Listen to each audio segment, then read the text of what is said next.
Okay. Good evening, everyone. Good evening, good afternoon, good morning, wherever you're joining us from. You are welcome to another session of the ATP Live. And this week's one is the special edition because, as you all know, or you might be aware, it's the World Breastfeeding Week 2022. And to celebrate that, we have with us our lactation specialist, our nurse, our consultant, our beautiful professional, Nurse Rosemary Iweh. She's going to take us through the breastfeeding challenges and how we can also offer support for mothers. So please call your neighbors, call your friends, call your families, your sister-in-law, your friends, your brothers wife, your friends wife, everybody. Call them now to join us because it's going to be power packed. Yes, our professional is ready for us this evening. I can assure you. You don't need to fret. She's ready for us. So please join us now. You can drop your comments later on as we proceed. A professional will read them and answer your questions. So, Nurse Rosemary Iwe, thank you so much for joining us today. We are glad to have you, and you have the floor. Good evening. Thank you. Good evening. I hope my voice is loud enough. Okay, so Yeah, we welcome can to hear you. today's presentation. We'll be talking about the challenges of breastfeeding. What are the causes? What first of all, we'll mention the causes. We mention the challenges. We'll mention the causes and then the solutions. So I'll be mentioning about 10 or 12 of them. I'll quickly run through them to give me enough time, and then your experience while breastfeeding may be different. Maybe you had a unique situation that was a challenge for you. You can also share that and to see whether it's something that you'll be able to say one or two things that caused it and how you can prevent it. So, beginning, what are challenges? Challenges of breastfeeding. And one thing I like to talk about is, and when I talk to mothers, I let them know that I'm not threatening you, I'm not discouraging, but breastfeeding is hard. I mean, there are times I want to be not. I say, read my lips, breastfeeding is hard. Now, the truth is this, we assume it's a natural thing, but in order for you to sustain breastfeeding, you need to put in the work. You need to put in the work. So, while trying to put in the work, you're going to undergo a lot of challenges, particularly for first time moms. People just assume that once you are pregnant, you deliver, you just put baby to breast and the milk will just come pure. And they'll be shocked to know that it's not coming like that. Oh, what is happening? Am I different? What is wrong with me? That on its own can begin to cause depression for some women. But the very fact that it's a shocker for them to know that my milk is not coming 1 day, 2 days, 3 days, it's not coming. What's happening?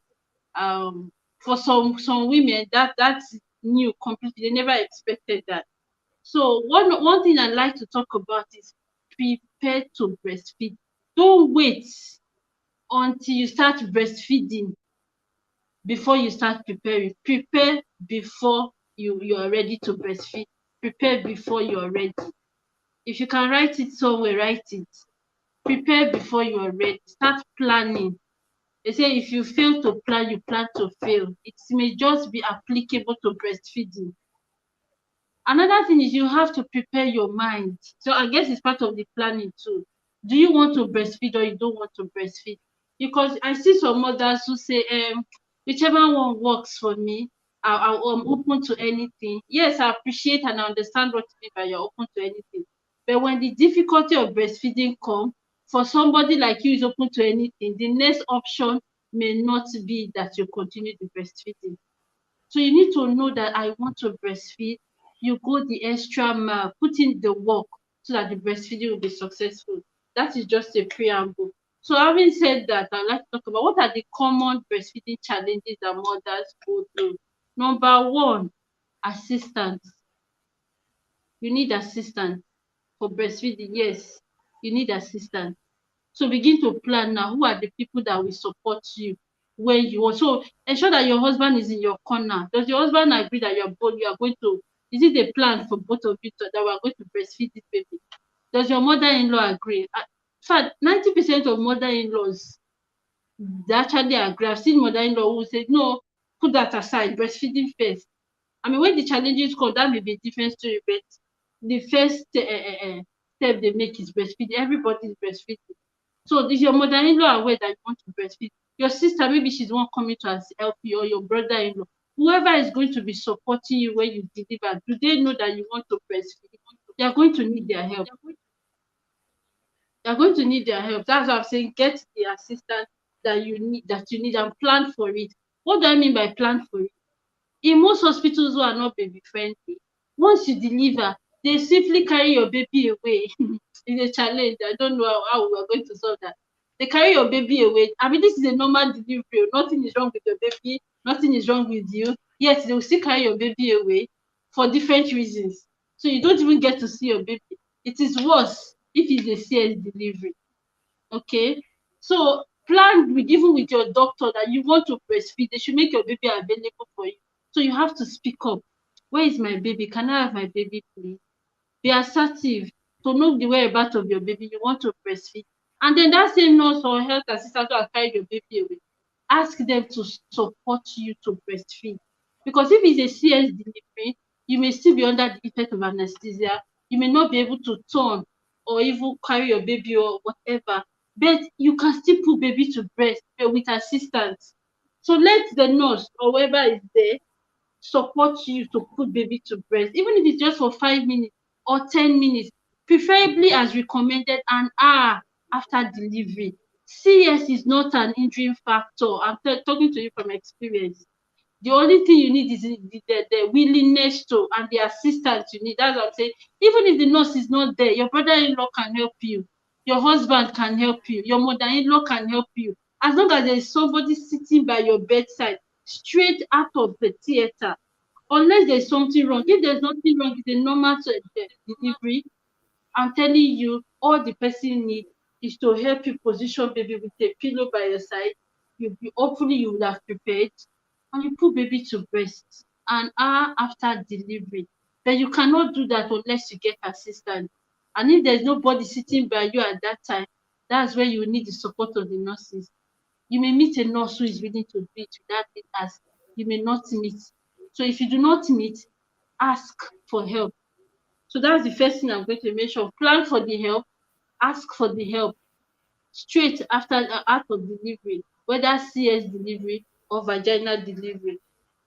So having said that, another common thing that mothers experience is, I'm not going to say it in the order it occurs, so I'll just mention them. So you might find that I'm going back and forth. Is sore nipple. Sore nipple is very, very common. There are different reasons for it. One of the reasons may be that your body is getting accustomed to being sucked frequently. Sometimes I've heard mothers say they were told that it's normal if they stop, so they didn't do anything about it. In some instances, it will stop on its own, but some instances it will not stop depending on the cause of it. Now, if the fact that your baby is sucking your breast and continuous sucking on your body, is like when you are using a cutlass, yeah, you're trying to clear the grass and you're holding a cutlass. Continuous using of that cutlass may make that blister form in a part of your hand. um you can liken it to that your body, your breast is getting accustomed to being sucked frequently, so it's becoming sore. And when I say sore, I'm not referring to the contraction that you feel straight after delivery or when baby starts sucking. That's not what I mean. Sore as in an injury from the breast. In some instances you actually see the injury. Sometimes you may not see it, but you just feel peppery sensation. You feel the pain when baby suckles on the breast. So that may be one explanation. But a very common explanation is that it is poor lash. The lash is shallow. What do I mean by the lash is shallow? Baby is not sucking. It's not the nipple and the breast is not positioned in baby's mouth the way it should be. When that happens, it will lead to sore in the nipple. So how do you correct that? First of all, you have to position right. How do you position right? The most common method that is being taught, but that's not the only method. There are more than 6 positions of breastfeeding. But the most common method that is being taught is that you are taught to sit upright in a chair that has a backrest, preferably also has a arm rest. Your feet are touching the ground. You can also use a pillow or a duvet or nursing pillow to prop up baby, and baby lies stomach to stomach. You position babies. Unfortunately, I don't have a dummy here to demonstrate it. Um, so their correct position. If you position your baby correctly, the next step is the latch. How do you get the latch correctly? Now, mothers are in a hurry to put the breast in their baby's mouth. Now, when a baby gives you what you call feeding cues, and you are ready to put baby to breast, let me just say this first. The cry is not the sign, the only sign that baby gives you when they are hungry. In fact, cry is the last sign, is the last hunger sign. Baby gives other sign to let you know that they are hungry. When you do not respond to those signs, they resort to cry. So when your baby cries, that's not just the sign that your baby is showing that I'm hungry. Baby has been giving you signs since. And one of the signs is what we call feeding or hunger cues. You see a newborn doing their mouth, they do reaching reflex. Even if it's a man that's carrying the boy, small child, they still try to look for the breast too. That's reaching reflex. But their mouth, even in their sleep, their mouth is also going. Sometimes some will suck the hand, to suck the clothes, whatever is nearby. That is feeding cue. Like I said, even in sleep, baby can give you that sign. So if you notice your baby is giving you that sign, baby is letting you know that they are hungry, put baby to breast. So when you carry your baby to put baby to breast, at that time they usually cooperate. Usually for a first time mom who is not experienced, they cooperate at that time. So because you get their cooperation, you patiently wait for baby to open the mouth like a yawn. Note the word I'm saying, I'm emphasizing like a yawn. Don't just put breast in baby's mouth once baby opens the mouth small. In that way, you're introducing only the nipple, and that's what baby will take. And if baby continues to suck on the nipple, you're going to have sore nipple. So patiently wait. I'm going to demonstrate my own breast. I don't know where my breast dummy is.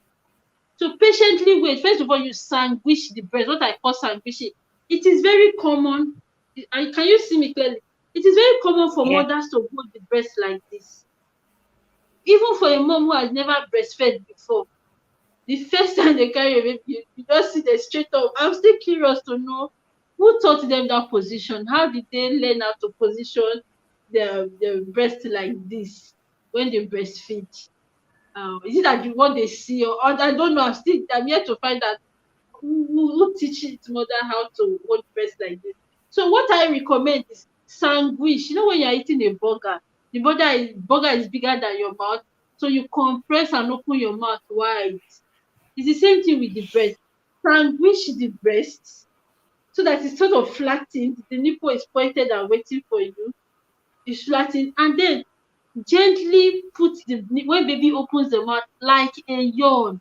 When you tease the baby with the nipple, baby will be open a little bit and all. Patiently wait for as long as baby is not crying and irritated and cranky, you'll be able to get baby to open the mouth like a yawn. And if you are alert while baby is opening the mouth, when baby opens the mouth wide, you see it. When I'm teaching mothers, so yeah, put, because the mouth is wide open.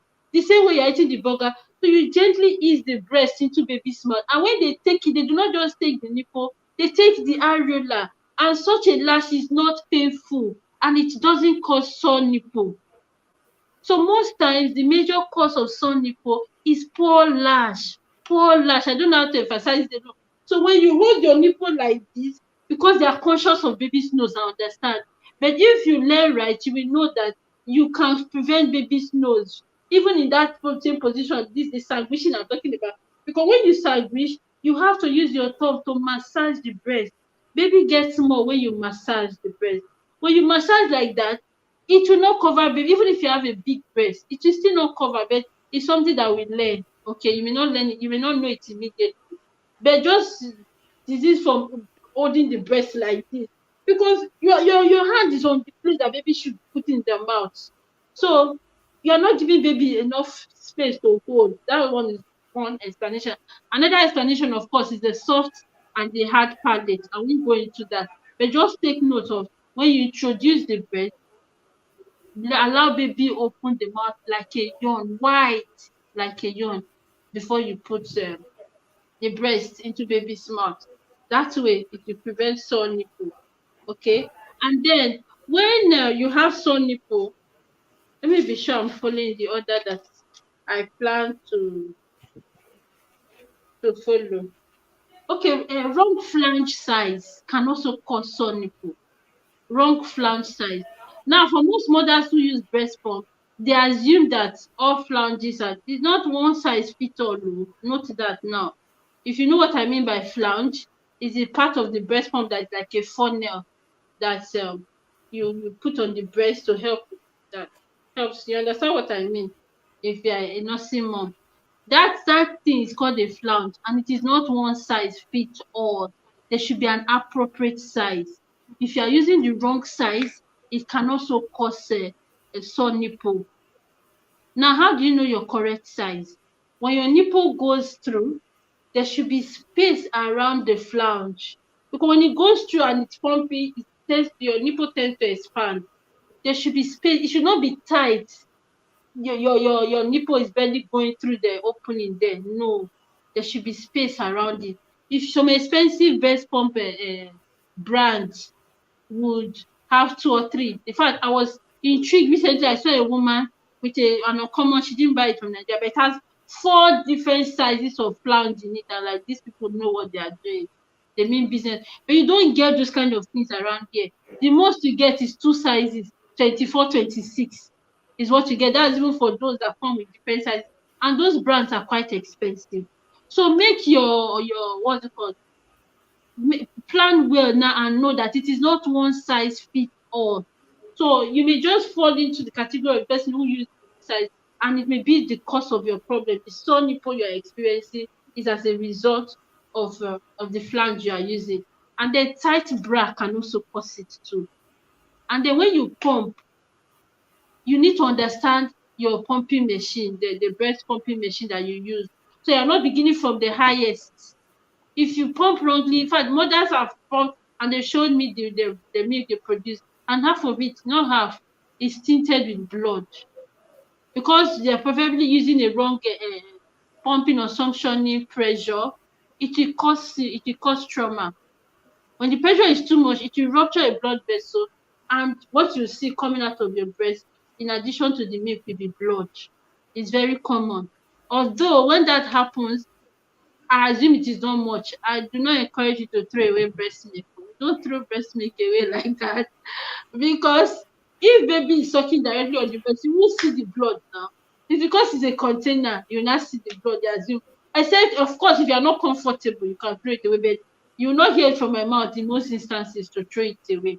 Okay? But that is another cause of sore nipple too. And even that kind, it's not just the nipple that is sore. The injury may be from inside. But it may also be that the bruises on the surface is what is also as a result of that tight bra, wrong flange size, and the wrong suctioning pressure in your machine that you are using. So how do you prevent all of those? Correct the lash. Learn how to put your baby to breast correctly. If the lash is good, it will not be painful. Take it from me. So that pain you are experiencing when you're breastfeeding is not normal. Pain during breastfeeding is not normal. It is not normal. Although I've explained the one that you may okay, may go away, but it is not normal. So address it. Look for the cause of it. If you put baby to breast correctly, it will not cause sore. If you get the correct plant size, if you do not wear a tight bra, you get the suctioning pressure of your pump right. All of those will not cause sore nipple. Okay. And then talking about nipple, I'll just quickly, I hope I'm not behind. This like I am. I'm just going to picking up. I'm going to talk about preparation of the breast. Now, when a lot of mothers put baby to breast, there's this scaly thing. If you're using a pumping machine, you see the black particles too in the flange. Or in baby's mouth, you see the black particles. Now I know that that does not come off with only soap and water. So it's not as if you've not been bathing well, you've not been cleaning your breast well, that's why it's still there. No, it will not come off with ordinary soap and water. You need to apply some oil-based lotion or ointment to it. A very good example is lanolin. If you have, before baby comes, you can use things that are not edible. But once you are putting baby to bed, ensure whatever you are using is edible. Okay. So if you have nipple butter, it will help. Vaseline, we have to break it down. Coconut oil, we have to break it down. Olive oil, we have to break it down. This is preparation to breastfeed. Not when your baby has been delivered. Though. So ordinary soap and water will not break it down. Apply this oil I've mentioned generously. Wear a nursing pad. You sleep overnight and you wake up. Once you put the wet cloth, you notice that it's coming off. And you've been trying to clean it all this while with soap and water. It won't just come off with soap and water. You need those ointment to make it come out. So that's just for preparation of the breast. So let me quickly go to delayed lactation. Now, like I mentioned when I was starting, I said it's like a shocker to most mothers, really first time when they put baby to breast, they realize that the milk is not coming out. 1 day, 2 days, some 3 days. I've listened to moms in the breastfeeding group who say lactation was established 72 hours after, some who say 4 days after, some will say 2 days after. So what is the cause of that?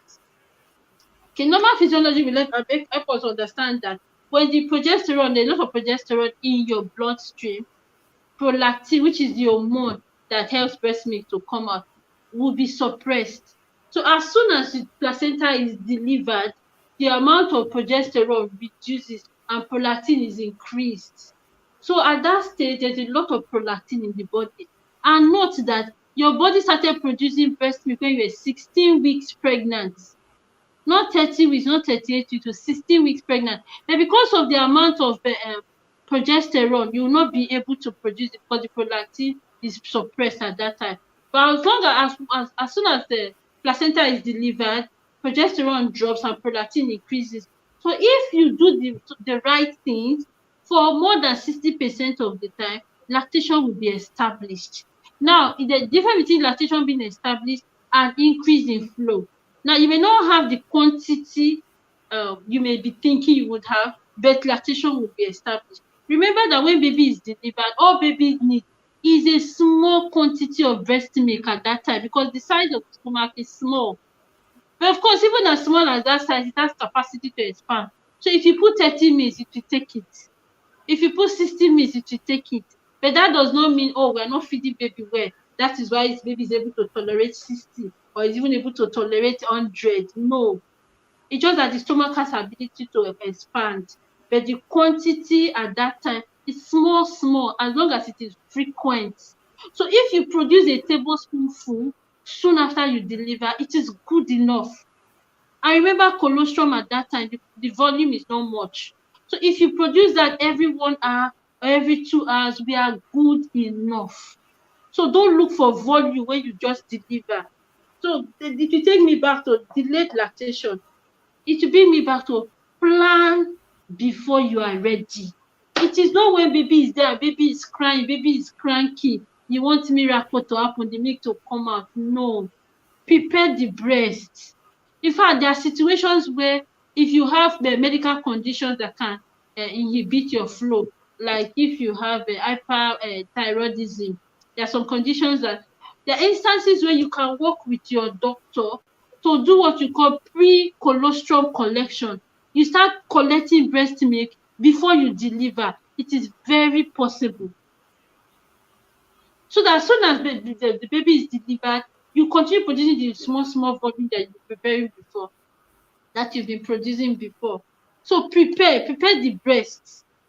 And as part of that preparation is getting the helpers beside you. An hour after delivery, you initiate lactation.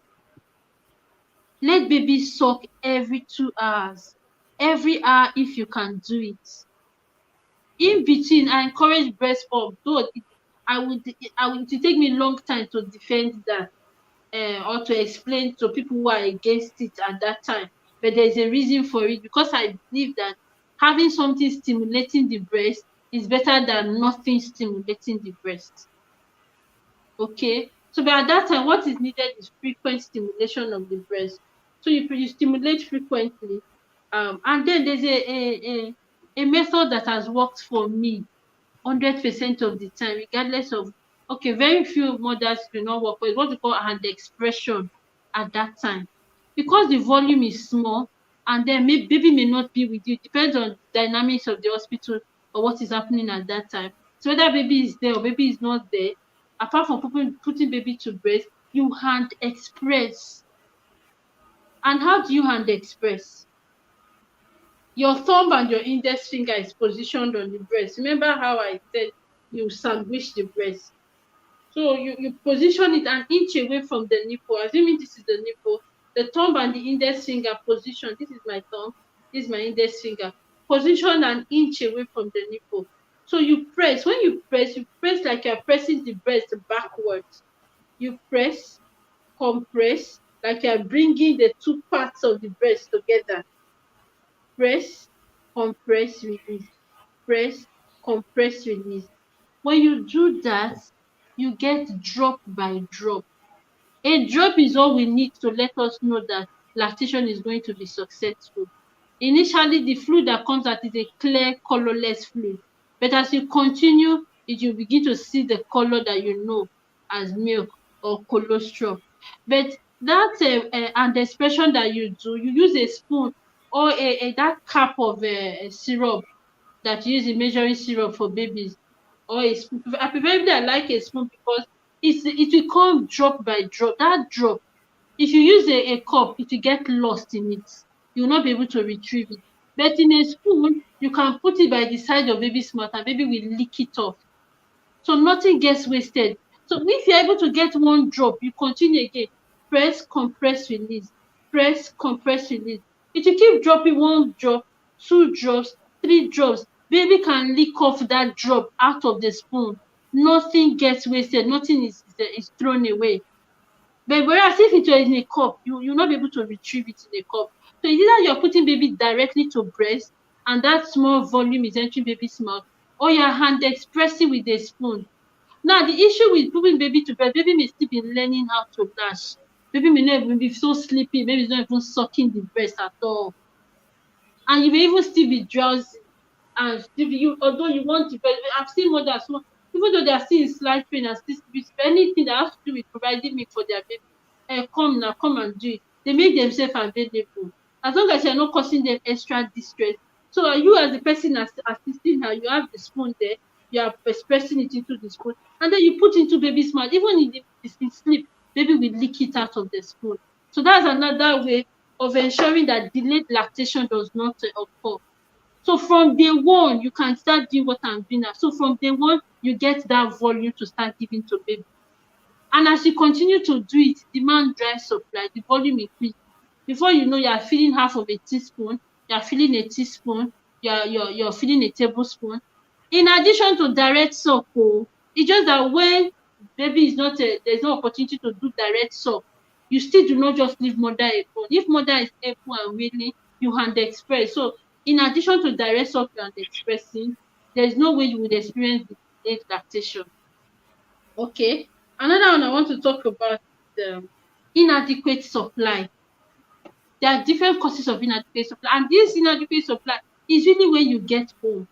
Most mothers experience it, and that is the time people who have been determined to do exclusive breastfeeding before begin to change their mind. 2 to 3 months or 4 months after they've gotten home, you hear them call it, I'm not getting enough milk. Because someone say, I'm on my way to go and buy formula. I just called you to know which one I should buy. Okay, so when you're experiencing that, first of all, I want to let you know that if you chart the rate at which your breast milk flows, the curve is not going to be a straight curve. It does not just rise continuously from the time you are in the hospital.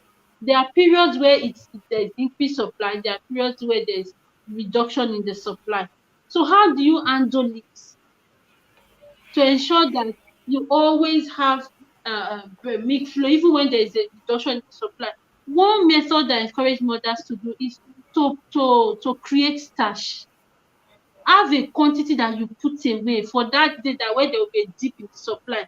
So that when there's a dip in supply, you actually notice you are not producing enough, not because you do not have enough. You have a breast milk to run to, the starch that you have created.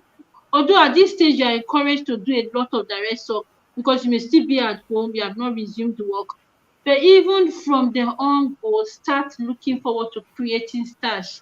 Not the type that you put in the fridge and then you display it on Instagram. This is my supply, you know. Creating starch for those days when there will be a dip in the supply, because there's going to be.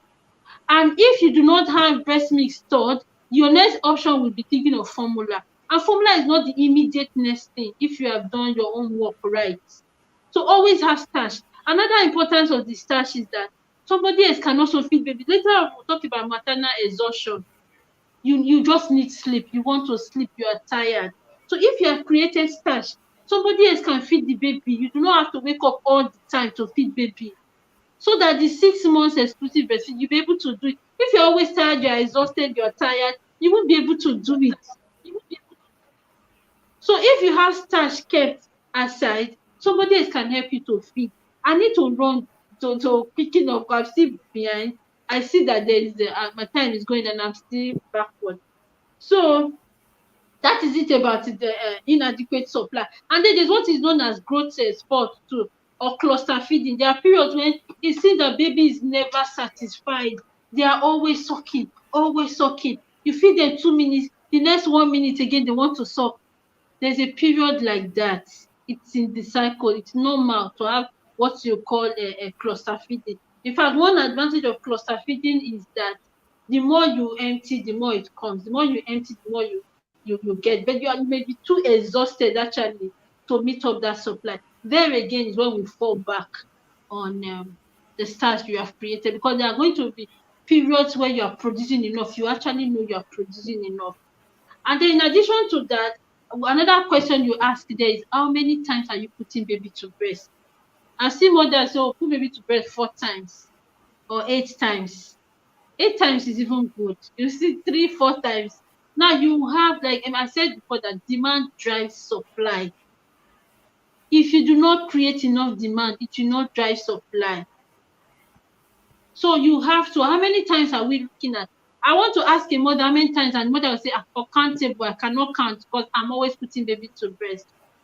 10 to 12 times, or even 12 to 16 times on average. That means you're always on the breast if you're calculating. Always on the breast. But that is how often you should put baby to breast. And then there are instances where mothers will say, I thank God, though, my baby sleeps all through the night, so does not disturb at night. So you too, you sleep through the night. For a nursing mother, no. You need to wake up and put baby to breast. So even if your baby does not cry, wake up and express. That way you are creating more demand. And as you create more demand, there will be more supply. There's more I can say on this because it's a major, major challenge for most mothers, whether old or new mothers. But I'm going to leave it there. That's for the inadequate supply. I mentioned cluster feeding and rest. And then a very common one is engorgement. Engorgement is inadequate emptying of the breast. You're emptying the breast, but it is not enough. You're not emptying it enough. It will lead to engorgement. Of course, there are other causes of engorgement. When you have milk dots, blocked milk dots, maybe a milk that did not come out of the pores correctly, it congeals, becomes like a solidified, and stops other milk from coming out of that particular pores, might cause engorgement too. Incomplete emptying, infrequent emptying, like I said, number of how many times are you emptying the breast? If you're not emptying enough, it will cause it too. And then block milk duct. Those are common reasons why you have engorgement. So how do you resolve the engorgement? If you empty your breast frequently, it will not be engorged. And remember when I was talking about how you breastfeed baby, you massage alongside. So even if you are using your breast pump, massage the breast. You see what I'm saying? You massage it. Your breast pump is there pumping, but you're also massaging. When you massage, more comes out. Whether you're massaging with your hand like this, or you are using your thumb to press while baby is sucking, you are ensuring that you empty more. And as you empty more, more will come in. And that way you're also preventing engorgement from occurring. And then empty it frequently, stimulate the breast frequently, put baby to breast frequently. That way, um, it should not be engorged. And then there are some very bad engorgement. When you have that kind of engorgement, you need to compress with a warm compress. Get a warm towel, the type that your body can tolerate. Use it to massage and compress the breast. In a situation whereby you have a blocked milk duct, if you know what a silicone pump is, you may need to put a warm water in a silicone pump, put it on the breast. This heat from the silicone pump will cause dilation of the blood vessels around there. And then as you continue to massage, eventually that blocked milk duct will open. But it will be painful. It's something that can be done. If you cannot do it alone, get somebody to assist you. Because if you have a blocked milk duct, it will be so painful that you will not want to express. And the more you leave that breast, the more you become engorged. And then that's the situation that you see mothers begin to cry, they become depressed, it gives them fever, they may go to hospital and complain, or the breast is engorged. And if it's not well taken care of, it can lead to mastitis. If infection sets in, let's say you have engorgement, there's already sore nipple on top of infection, that's mastitis straight up.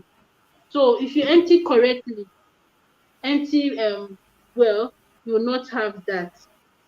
I'm trying to run through. Um, so I've partly mentioned maternal exhaustion. You're always tired. For new moms, you need to plan. That's where you get help around. I don't know if you can see this. Our moderator has helped me to read it out before. But if you can see it, it is what you call your breastfeeding support team. You need everybody on your team if you are breastfeeding. It's not what you can do alone. You cannot, you have a driver, your driver can help you. You have a cook, your cook can help you, your doctor, everybody is your support partner when it comes to breastfeeding. Whatever they can do for you. So don't have that syndrome of they will not do it well. I'm the only one that can do it. I'm the one that knows how I want to do it. No, you can't do it alone. That's where you're just causing more harm to yourself. Allow other people help you. They are there to support you. From the nurse to the driver to the cook to your pastor, each of them have different roles to play in supporting your breastfeeding success. Okay, I'm going to leave it there. I see that we are running out of time. If anybody have question to ask, maybe in a bit to answer the question, we can now address some areas that I have not talked about.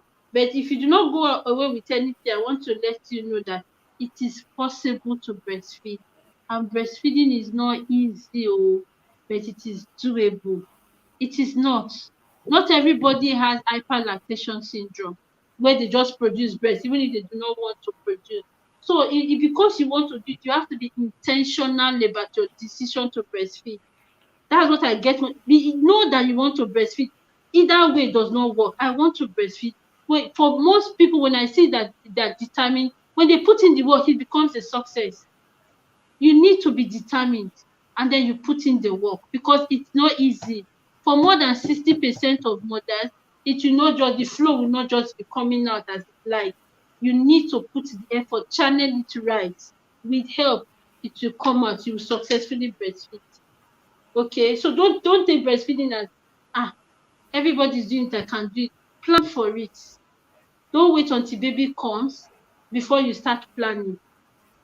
Know where you can get help, whom you can you call to when you have difficulty. Have all of those. When baby comes, it comes an emergency. You cannot stand your baby cry. So it's not when baby is crying, you are not looking for. So the straight easiest option is to get a formula. That's not when you decide that you want to do exclusive breastfeeding.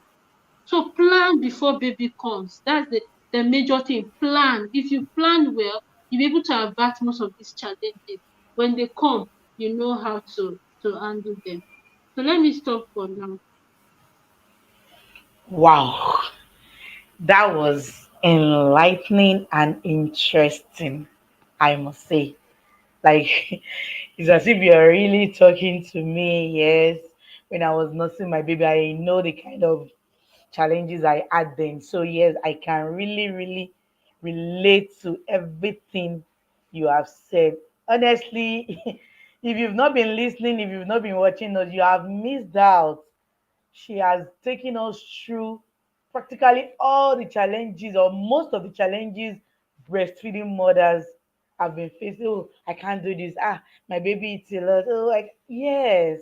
But she has just told us that yes, we can do it. So it is time for questions. If you have your questions, your comments, Dr. Bemi, I can see your comments. Good evening, Ma. Thank you for joining us. So all our viewers, it is time for question now. We will take the next 20 minutes and our dear nurse is still with us, ready to answer our questions. So quickly we'll take the questions now, please. Then in the meantime, you can continue, Nurse Iwe. Okay, I can continue. Okay. Um, Yes. so I was talking about sore nipple. I don't think when I was talking about how do you address sore nipple, I talked about correct lash, correct flange size, the suctioning pressure of your breast pump. Another thing you can do is your nipple shield. Now, there are some instances. I remember a patient sent me picture of her breast. It was actually an actual sore on the nipple, an actual sore, and she was crying and said, "Oh, she doesn't have cancer now. Oh, this is not cancer that she has." But it is a typical case of sore nipple that resulted to an actual sore that you can see. So when you have situation like that, the unfortunate thing is that you will still have to express out of that breast because there is sore nipple. Even if it's abscess, you still have to express milk out of the breast. So when you have a situation like that, nipple shield can help to prevent baby because you're trying to make the wound dry up and heal. If baby continuously sucks on that wound, it will keep opening up the more. It will not have the opportunity to dry up. So if you use a nipple shield, it will prevent baby's direct suck on the nipple, on the breast. That way, it will reduce the pain for you sometimes, and then baby does not get to suck directly on the wound. So nipple shield is another thing that helps. Nipple shield, there are different sizes of nipple shield. There's a small size, there's a big size, but whichever one. Some instances too, you may not even need a baby to suck on the breast. It's that bad. You just want to express, let the milk drop into the part of the nipple sheet that's like a nipple, and the baby sucks out of it because the continuous suck it causes pain. I just want to mention that the nipple shield is another thing that helps in managing sore nipple. Um, I want to talk about maternal exhaustion, or what I call is it puerperal blues.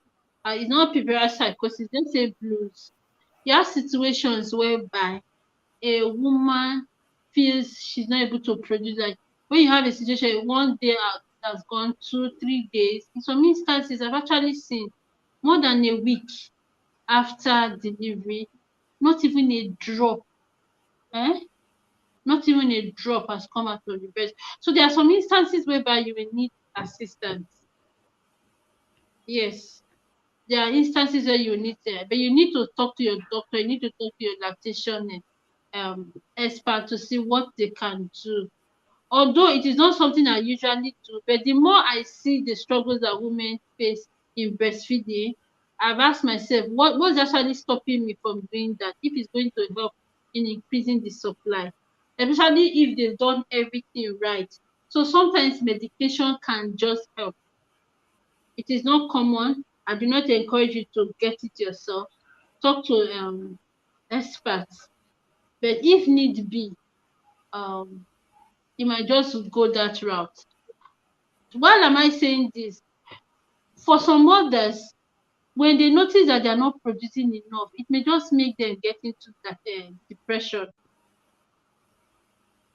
I've seen women cry because our question is that why is she not producing? Is it that she's different? And then maybe in her mind she has planned that when she delivers she's going to do exclusive breastfeeding. She has mapped out how it's going to go, and then here is reality facing her. She's not producing enough. If she does not have enough people encouraging her and supporting her, she may think she's different.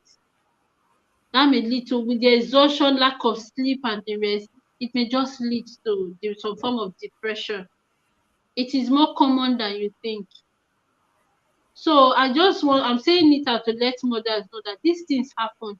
So we should be careful what we say when we are around women who are breastfeeding. Now there's this whole thing about formula breastfeed. I mean, there's this tension around where you talk about breast milk is best. People will say no, uh, feed is best, and don't force people. Yes, we're not forcing people to do exclusive, but your belief is still your belief. Your conviction is still your conviction. I'm saying so many things at the same time. One, the whole thing about being sensitive when you're around women who are breastfeeding, because some of them may just be going through some difficulties with producing enough and thinking whether am I okay? Why is my own like this? Why is my milk not coming out enough? And I really want to breastfeed. And then you have other people who come in and make comments that um they're not being sensitive to what this mother is already struggling with. Okay. So having said that, I hope my message is clear, that it's being sensitive to women who are breastfeeding, because some women are passing through a lot. I would like to talk about non-birthing moms. Now we're talking about challenges. You have women who have babies. They're not the one that delivered. They didn't carry pregnancy, but they would like to breastfeed. It's also a difficulty that mothers go through. We don't talk about it a lot, but it is there and it is happening. I am a woman who is hoping to give birth via surrogacy or even to adopt a newborn baby, and I would like to breastfeed. How do I overcome that breastfeeding challenges? First of all, I would like to say it is possible for you to breastfeed. If you are a non-birthing mom, either you are delivering via surrogacy or adoption, it is possible for you to produce breast milk and breastfeed your baby. That process is called lactation induction. You are induced, your body make or your breast, all you need to produce breast is a functioning brain, a brain that produces the hormone that is needed, and the breast that is functional. That is all that is needed to produce breast milk. So you're induced. Your breast milk mix that of a pregnant woman, and at the right time you start producing breast milk. So in most instances, you start producing breast milk before the baby even comes. That's usually the protocol. 6 weeks before baby is delivered, you start producing breast milk. So when you are going to the hospital, you are going to the hospital with your bags of expressed breast milk. So as soon as baby is delivered, you put baby to breast directly. So you have opportunity for baby to suck, as well as you have starches for baby to also eat from. So I said, let me add that. Now that I'm talking about feeling sad and depression, what mothers go through while breastfeeding, the different emotions that they may be going through. Is there anyone I've not mentioned? I know I didn't mention flat nipple, flat nipple, inverted nipple. Um, so those are abnormalities they're not normal. Of course, there are different degrees of flat nipple or inverted nipple. But if you've been working on the breast before you deliver, hopefully, for cases that are not very bad, you'll be able to resolve it. For some flat nipple or inverted nipple, once you stimulate it, it comes out and then it goes back again. But there are instances where no matter what you do, no matter what you do, it goes back. You manage to just bring it a little bit and it goes back. Instances like that, my encouragement still is not to say breastfeeding is not possible. What it simply means that you may not be able to do direct breastfeeding, but you can express. There's a thing called express feeding. So you are just perpetually expressing for baby to take. You're not feeding baby directly because the nipple chooses to remain inside. That's the situation where some mothers are going through. So in a situation like that, I remember once I had a patient who had really bad case. I did all I know how to do. Nothing could help. The milk was coming out, but the nipple was inside. Even baby suck was not helping situation. And the woman asked her mom, mommy, you also have a inverted nipple. What did you do? I didn't breastfeed now. I get formula. So for the mom, she felt giving a formula is the easiest thing to do. So why am I saying this? It may simply mean that you do not breastfeed baby directly, but you are able to express. Because when the breast pump is on the breast, the nipple comes out. The suctioning of the breast pump brings the nipple out and the milk is produced. But just that when it comes to baby sucking, and then I think what was happening, there were a lot of other things going on there. But if you are in that kind of situation, the solution is not straight up formula. The solution could just be that you may just need to express perpetually. You keep expressing to give to baby to take. Um, I'm looking at if there's any other one I've answered.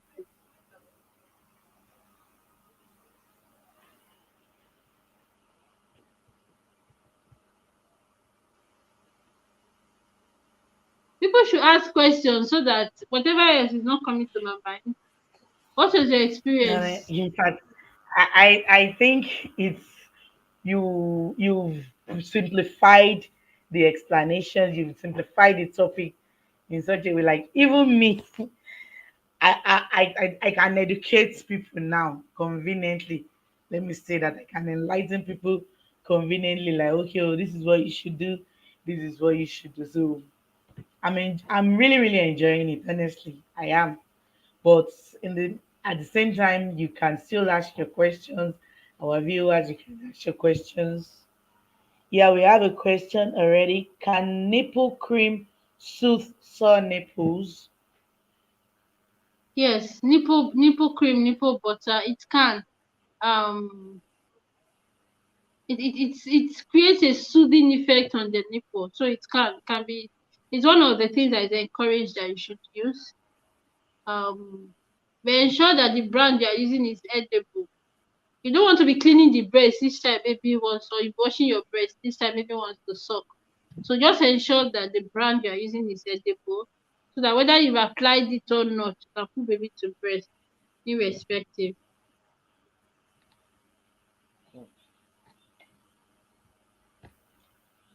So our viewer that asked the question, your name is not showing.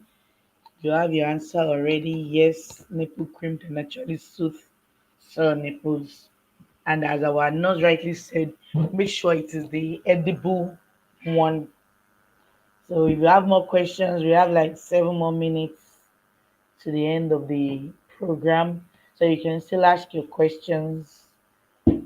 And I would like to say a big thank you.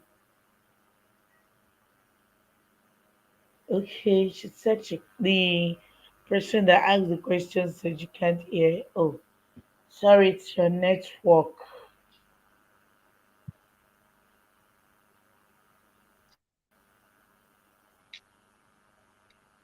Okay, so while we are waiting for more questions to come, I have said this before, but I just want to use this opportunity to emphasize there is nothing like planning for breastfeeding. Oh. You need to plan.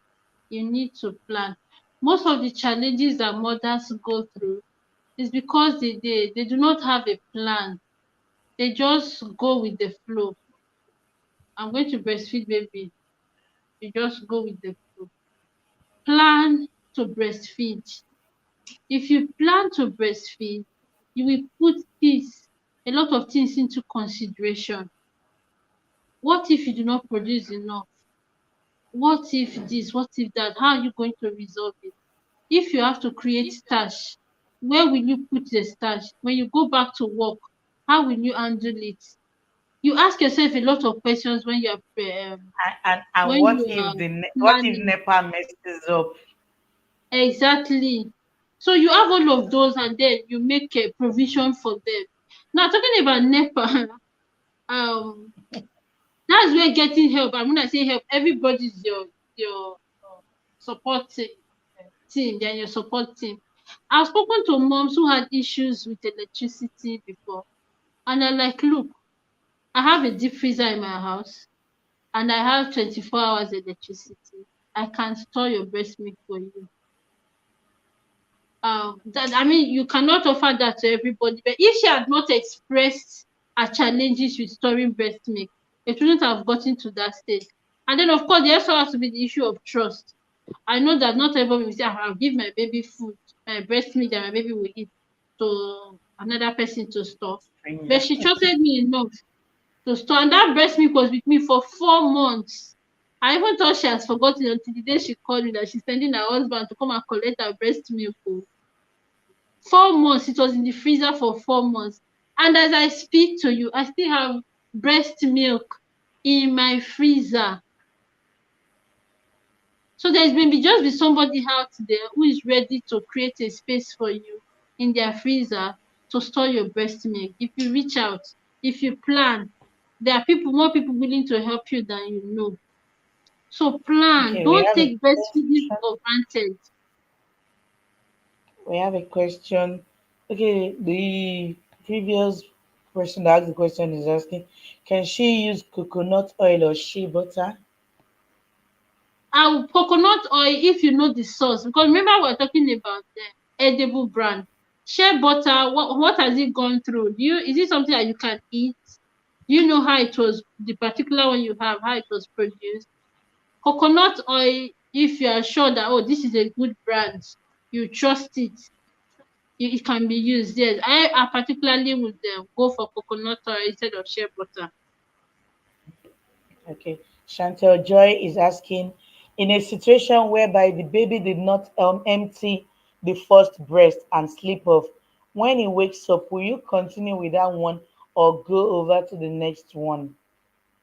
Okay, so the teaching really is that say put this baby to ensure both breasts are empty. Okay.